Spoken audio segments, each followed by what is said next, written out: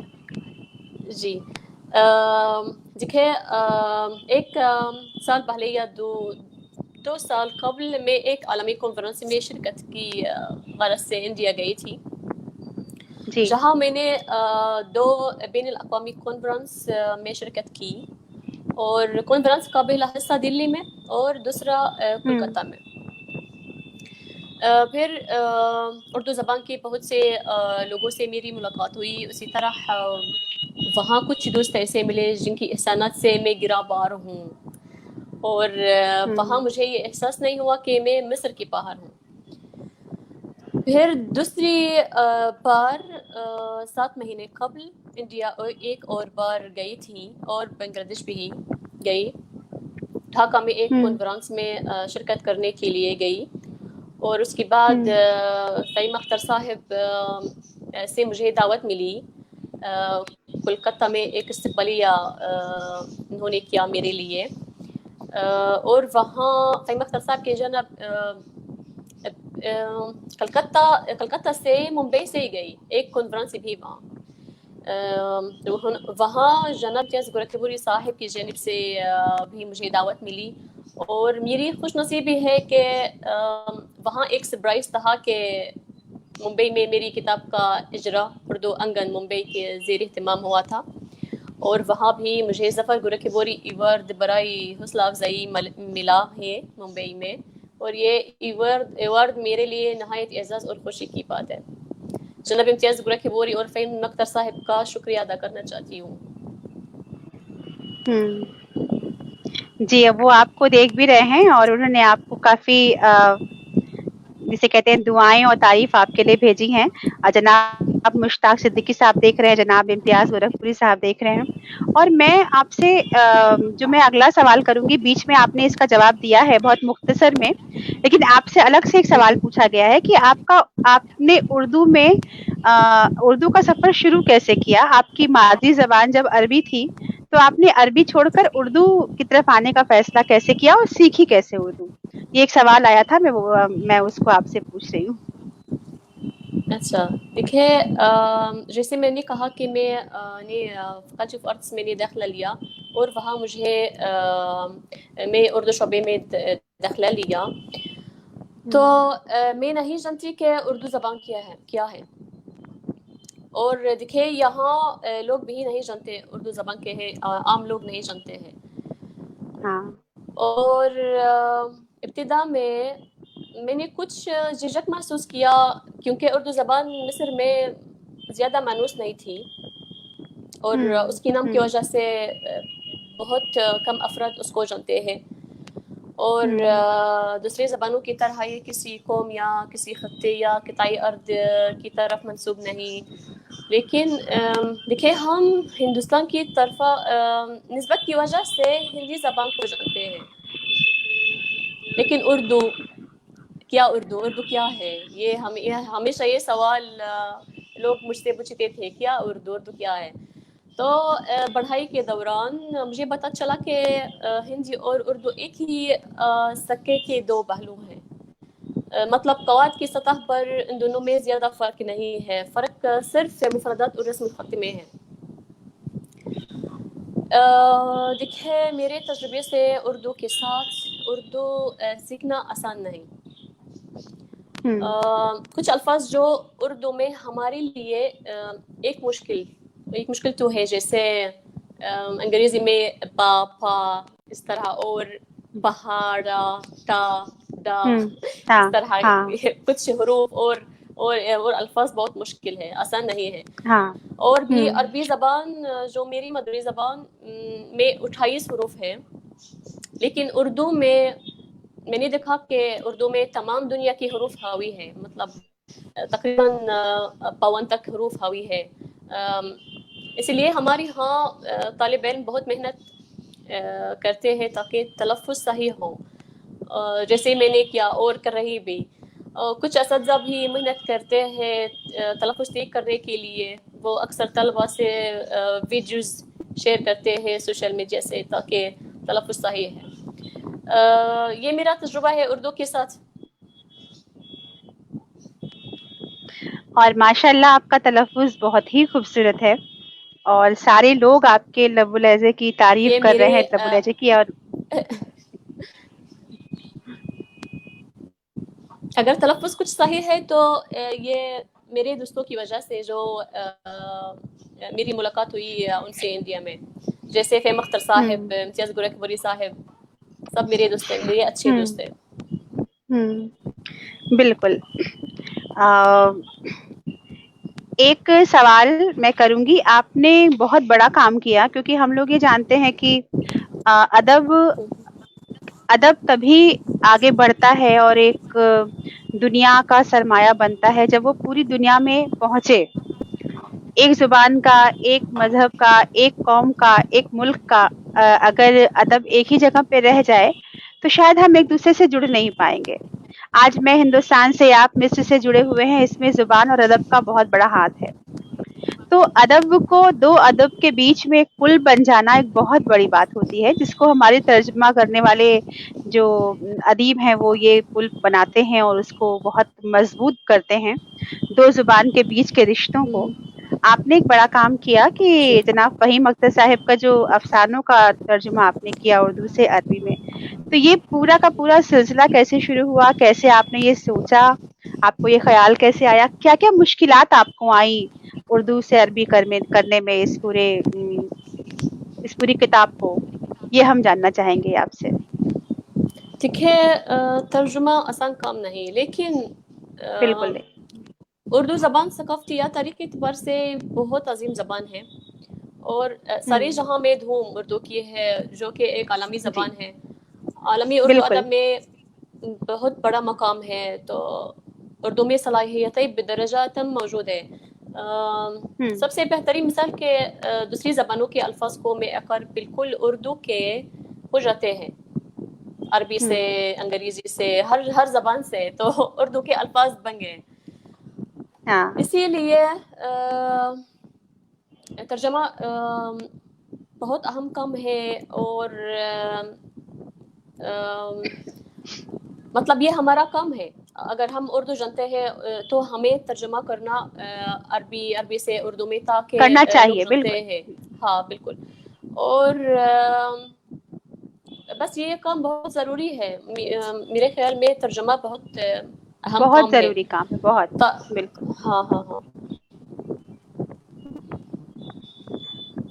تو آپ نے جب یہاں بھی میں بہت جاننا سے یہ لوگ جی ترجمہ کرتے ہیں. ہوں. دیکھیے اردو زبان میں ادب سے متعلق بہت سی تصنیفات ہیں جو عربوں کے لیے بہت مفید ہے اور تمام لوگوں کے لیے بہت اس کی لے کہ اردو ادب یا شاعر جب اپنے مسائل کی عکاسی کرتے ہیں تو تمام دنیا کے مسائل کی عکاسی کرتے ہیں. وہ ہمیشہ انسان کی زندگی کی تشکیل کرنے میں بہت محنت کرتے ہیں. اردو زبان میں بہت تصنیفات جن کا تعلق اسلامیات سے ہے. اس طرح کی تصانیف ہم لوگوں کے لیے، تمام دنیا کے لیے بہت مفید ہے. دونوں تہذیبوں کے درمیان بہت زیادہ مماثلت ہے. تو میں ترجمہ کر رہی ہوں اسی لیے کہ اس ہمیں قرب کو واضح کرنے کے لیے تحقیق ضروری ہے، ترجمہ ضروری ہے.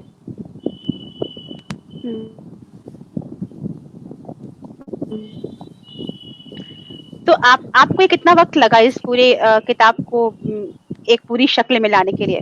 کتنا وقت لگا آپ کو عربی میں کرنے میں؟ کون سی کتاب ترجمہ کی؟ افسانوں کا ترجمہ؟ جو جناب فہیم اختر کی جو افسانوں کا ترجمہ آپ نے کیا، ان سارے کاموں کو کرنے میں کتنا وقت لگا آپ کو؟ دیکھیں یہ فرد بر منحصر ہے. مطلب میں الحمدللہ کتاب کا ترجمہ 6 مہینے میں ترجمہ کا کام ختم ہو گیا. 6 مہینہ لیکن اگر کوئی شخص ہاں 6 مہینے میں یہ فرد بر منحصر ہے, شخص بر منحصر ہے. مطلب ترجمہ کا کام کوئی اور کر سکتا ہے 2 سال میں سیم کتاب. مطلب فرد بر منحصر ہے کہ وہ کتنا وقت دیتا ہے اس کام کو. بالکل بالکل.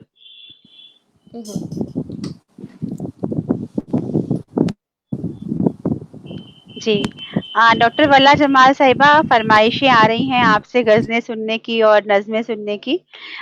کل مجھے یہ معلوم چلا کہ آپ نے کشمیر پہ ایک نظم لکھی ہے, ہم اس کو بھی سننا چاہیں گے اور کچھ غزلیں سننا چاہیں گے آپ کی. ہاں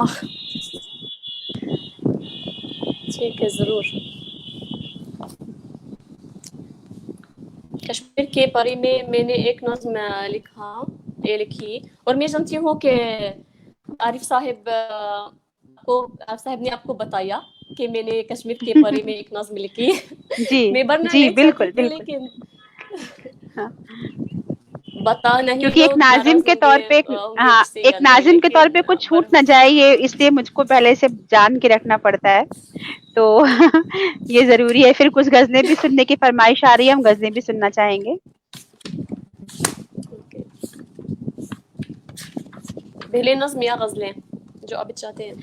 جو آپ کو مناسب لگے. اوکے ایک غزل آپ کو سناؤں گی. جی غزل کا مطلب ہے کہ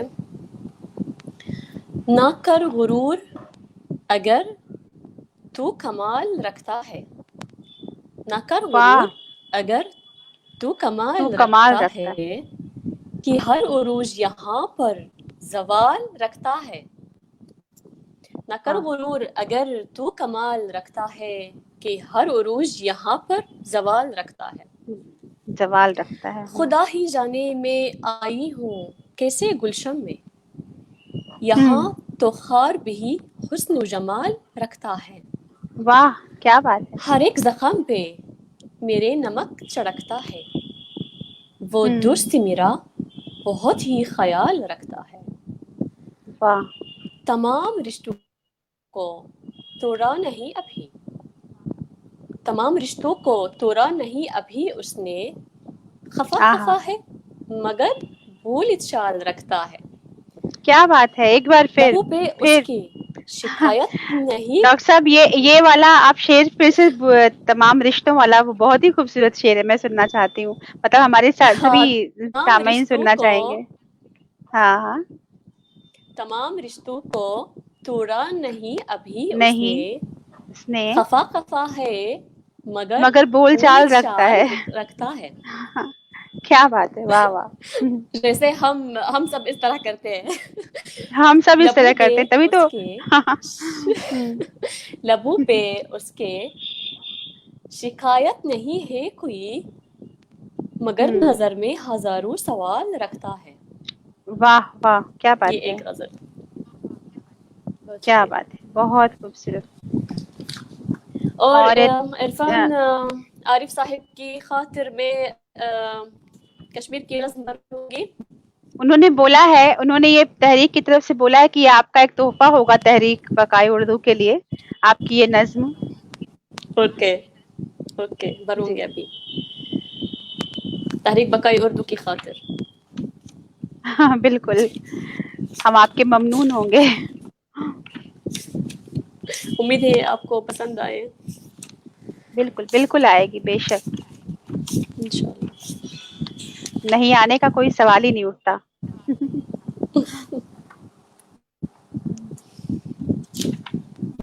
کہاں ہے وہ. ہاں یس. میری نظم کا عنوان ہے عروسی بہار. عروسی بہار کا مطلب کشمیر ہے. اچھا واہ. آ رہی ہیں تھیں عروسی بہار کو دیکھنے کے لیے, سنی سنائی باتیں کہ وہ ہے جنتی بے نظیر، ایرانی کیا بات، صغیر، کیا بات. اس کی ہر جاذبی نظر، اس کی حسن کا جواب نہیں، جس کا واہ مقابلہ دنیا بھر میں کچھ نہیں، اس کا نام سننے سے دل باغ باغ ہو جاتا ہے، واہ اجھل حسن کا یقین کرتی ہوں اپنی نظروں سے، واہ. میری تمنا تھی تھوڑی بہت قربت اس سے، لیکن اب عروس کی آواز سنائی نہیں دیتی ہے، صبح و شام دھوم مچتی ہے، وہ حسینہ زخمی ہوتی ہے، وہ عروس مجبور و محکوم ہے، صدا ایک دلہن کی مانند آراستہ ہے، کوئی دلہے کے لیے سنگار نہیں کرتی، اس کی بے نظیر حسن قدرتی ہے، دو دلہے کی یہ امید ہے کہ ان کی نصیب اچھے ہوں، یہ حسینہ کے دلہے کی نصیب میں دونوں اپنی بات پوری ہونے پر غصے میں آ جاتے ہیں، اب ہوتا کیا ہے، آگے کیا ہوگا، اے عروسی بہار، تیری نیند کب پوری ہوگی، تجھ کو قلبی کیا سکون کب آئے گا، کس سے کیا مدد بات. مانگے گی، اپنی ذمہ داری کب نبھائے گی. شکریہ. واہ بہت خوبصورت. کشمیر کی خوبصورتی، کشمیر کے حالات سے جڑا ہوا درد، وہ کسک، وہ اس کی محبت، وہ اس کی جو روح کو ٹھنڈک دیتی ہوئی خوبصورتی، سب کچھ آپ کی اس نظم میں جس جی طرح سے نکل کے آئی ہے. ہم ہندوستان کی اور سے اور کشمیر کی اور سے آپ کو شکریہ ادا کرتے ہیں ڈاکٹر ولا جمال کہ دیکھیے، آپ نے مجھے کشمیر مصر میں بیٹھ بہت کر. بہت پسند ہے اور دیکھنا جی چاہتی بھی، بالکل بالکل، انشاءاللہ. میں اس میں آپ کے ساتھ ہوں. مجھے کشمیر بہت پسند ہے، میں بھی کشمیر کو بار بار دیکھنا چاہتی ہوں، جی اور میں چاہتی ہوں کہ کشمیر جی ہمیشہ انشاءاللہ. مسکراتا رہے، خوبصورتی سے بھرا رہے اور ساری درد و غم سے دور جی رہے. ہم سب کی دعا یہی ہے. شاید اسی لیے آپ کی یہ نظم ہمارے دل میں اتری اور بہت جی خوبصورت نظم ہے. اور جیسا کہ میں نے کہا کہ یہ تحریک بقائے اردو کے لیے نہیں، ہم سب کے لیے آپ کا شکریہ آپ کا. تحفہ ہے، اور ہم کشمیر کی اور سے آپ کا شکریہ ادا کرتے ہیں، ساری وادی کشمیر کی اور سے. بہت شکریہ. آپ نے آپ کا جو نظموں کا مجموعہ ہے سمندر ہے درمیاں، میں اس مجموعے کے بارے میں جاننا چاہتی ہوں کہ آپ نے اس میں کس طرح کی نظموں کو کلیکٹ کیا ہے، اور کن کن دور کی نظمیں ہیں اس میں، غزلیں ہیں، کن کن موڈز کا، شیڈز آف موڈ کیا کیا ہے اس میں، اور آگے کتنی نظمیں آپ لکھ رہی ہیں اگلی کتاب کے لیے. لیکن فی الحال سمندر ہے درمیاں، اس کے بارے میں بھی آپ نے جی دکھائی بھی ہے، وہ کتاب آپ کے پاس رکھی ہے شاید، تو میں چاہتی ہوں کہ اس کے بارے میں آپ تھوڑا سا تفصیل سے بتائیں، اچھا. کیونکہ یہ ایک شاعرہ کی کتاب آنا ایک بڑی بات ہوتی ہے. ایک کتاب کا پبلش ہونا جی اس کی ایک سند ہوتی ہے، اس کی شناخت کی سند ہوتی ہے ایک طرح سے. تو اس کے بارے میں بتائیں. کہ سب سے پہلے میں شاعری لکھنے کے بارے میں بات کروں گی، ہاں کیسے جی، شروع ہوئی، اور اس کے بعد بالکل سمندر کے درمیان کی نظمیں. بالکل بالکل. میرے خیال جی میں شاعری یا دوسری تخلیقی اصناف میں طبع آزمائی ایک خداوندی عطیہ ہے. بچپن میں فطری تخلیقی صلاحیت کی مالک تھی. مجھے عربی شاعری پڑھنے اور لکھنے کا شوق بچپن سے تھا، اور ہوں لیکن پڑھائی اور دیگر مصروفیات کی وجہ سے میں نے لکھنا کچھ عرصے کے لیے معطل کر دیا اور صرف تعلیم پر دھیان دیا. اور چونکہ دھیان دیا. مجھے اردو زبان سے بہت لگاؤ ہے اور اس سے مجھے عشق ہے بھی، اسی لیے اس عشق نے میری کتاب کو جنم دیا، سمندر ہی درمیان کیا ایک بات، نظموں کا مجموعہ. بہت خوبصورت، واہ اور واہ واہ. سچ سے پوچھئے تو اردو شاعری لکھنے کا آغاز انڈیا کے پہلے سفر کے بعد ہوا. اچھا واہ. ابتدا میں اپنی نظمیں فیس بک کی اپنی پروفائل پر لگائی تھی. اور اچھی طرح داد حاصل کرتی تھی، اور اس وقت تک مجھے خود نہیں معلوم تھا کہ میں اردو میں شاعری لکھ سکتی ہوں. کیا پھر بات ہے، واہ. کچھ ہی دوستوں کے زیر اہتمام میری نظمیں اور مضامین اردو کے بعض رسائل اور اخبارات میں شائع ہو رہے تھے. میرے لیے بہت مختلف تجربہ تھا، اور میں نے ایک احساس اور ایک خیال کے ساتھ لکھنا شروع کیا. اور یہ تقریباً ناممکن لگتا ہے کہ اردو میں لکھنے کی قابل ہوں، کیونکہ میری مادری زبان عربی ہے، اور عربی ہے. ہاں، اور کس طرح ایسا کرنے میں بالکل کوئی اندازہ نہیں تھا. یہ تجربہ چیلنج تھا، اور مجھے بہت سکھایا اس تجربے سے. ایک اور بات ہے کہ شاعری انسان کی روح اور عقل کو غذا بخشتی ہے. کیا بات ہے، واہ، بہت خوب. عربی اور اردو بہت کے خوب. درمیان ایک بہت ہی گہرا رشتہ ہے. دو زبانوں کے درمیان ادبیات، تقریباً ادبیات اور روایات ایک جیسی ہے. مثلاً اردو شاعری میں عربی سے بہرے مستعار ہو گئی تھے اس طرح، اور عربی اور اردو ادب میں ایک مشترکہ چیزیں تو ہیں. خاص طور پر ان دونوں کی مسائل، نفسیاتی مسائل، سیاسی مسائل، مطلب صرف عشق کی نہیں. میں نے لکھا بھی کیونکہ اردو تہذیبی ورثے سے شغف ہوں، اور فن شاعری کو قوموں اور ملکوں کے درمیان محبت اور دوستی کا وسیلہ سمجھتی ہوں. تہذیبوں کے درمیان باہمی قرب کو واضح کرنے کے لیے ضروری ہے. ایک اور بات کہ میں ذاتی طور پر لکھتی ہوں، مطلب میری شاعری پر کوئی شاعر کا اثر نہیں. میں جو سوچتی ہوں وہی لکھتی ہوں، میں جو محسوس کرتی ہوں اسے کاغذ پر لکھتی ہوں. لیکن میں عربی شعراء جیسے نزار قبانی، فاروق جویدہ، محمود درویش کو پسند کرتی ہوں، اور اردو شعراء جیسے علامہ اقبال، میر تقی میر، فیض احمد فیض، منیر نیازی، فہمید ریاض، پروین شاکر کو پسند کرتی ہوں. بس اس طرح میں شروع ہوئی، اور اب میری کتاب منظر عام پر آئے گا. کیا بات ہے، بہت خوبصورت. آپ کی تعریفوں پہ تعریفیں ہو رہی ہیں.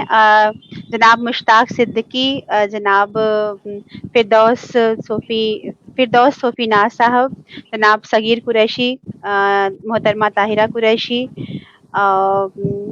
جناب امتیاز علی شجر، ڈاکٹر قمر سرور صاحبہ، بہت سے لوگ آپ کو دیکھ رہے ہیں. محترمہ فاطمہ خاتون صاحبہ وہ کہہ رہی ہیں کہ آپ نہ صرف خوبصورت ہیں بلکہ آپ کی سیرت بھی بہت خوبصورت ہے.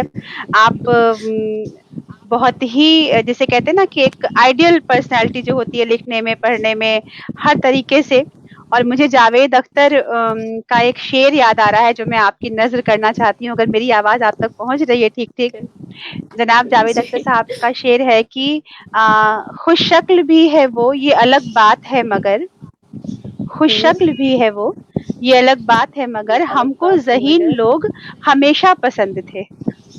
واہ کیا ہاں، بات ہے، ہم بہت کو شکریہ. ذہین لوگ ہمیشہ پسند تھے. تو خوش شکل ہونا، آپ کا بہت خوبصورت شکریہ. ہونا ایک الگ بات ہے، اور ذہین ہونا ایک الگ بات ہے، اور دونوں ایک ساتھ ہونا وہ کمال ہوتا ہے، وہ عجوبہ ہوتا ہے. اور اس سمے ہم ایک مصر کے ایک عجوبے سے ہی بات کر رہے ہیں، اور یہ کیا بات ہے، میرے لیے بڑی اعزاز کی بات ہے.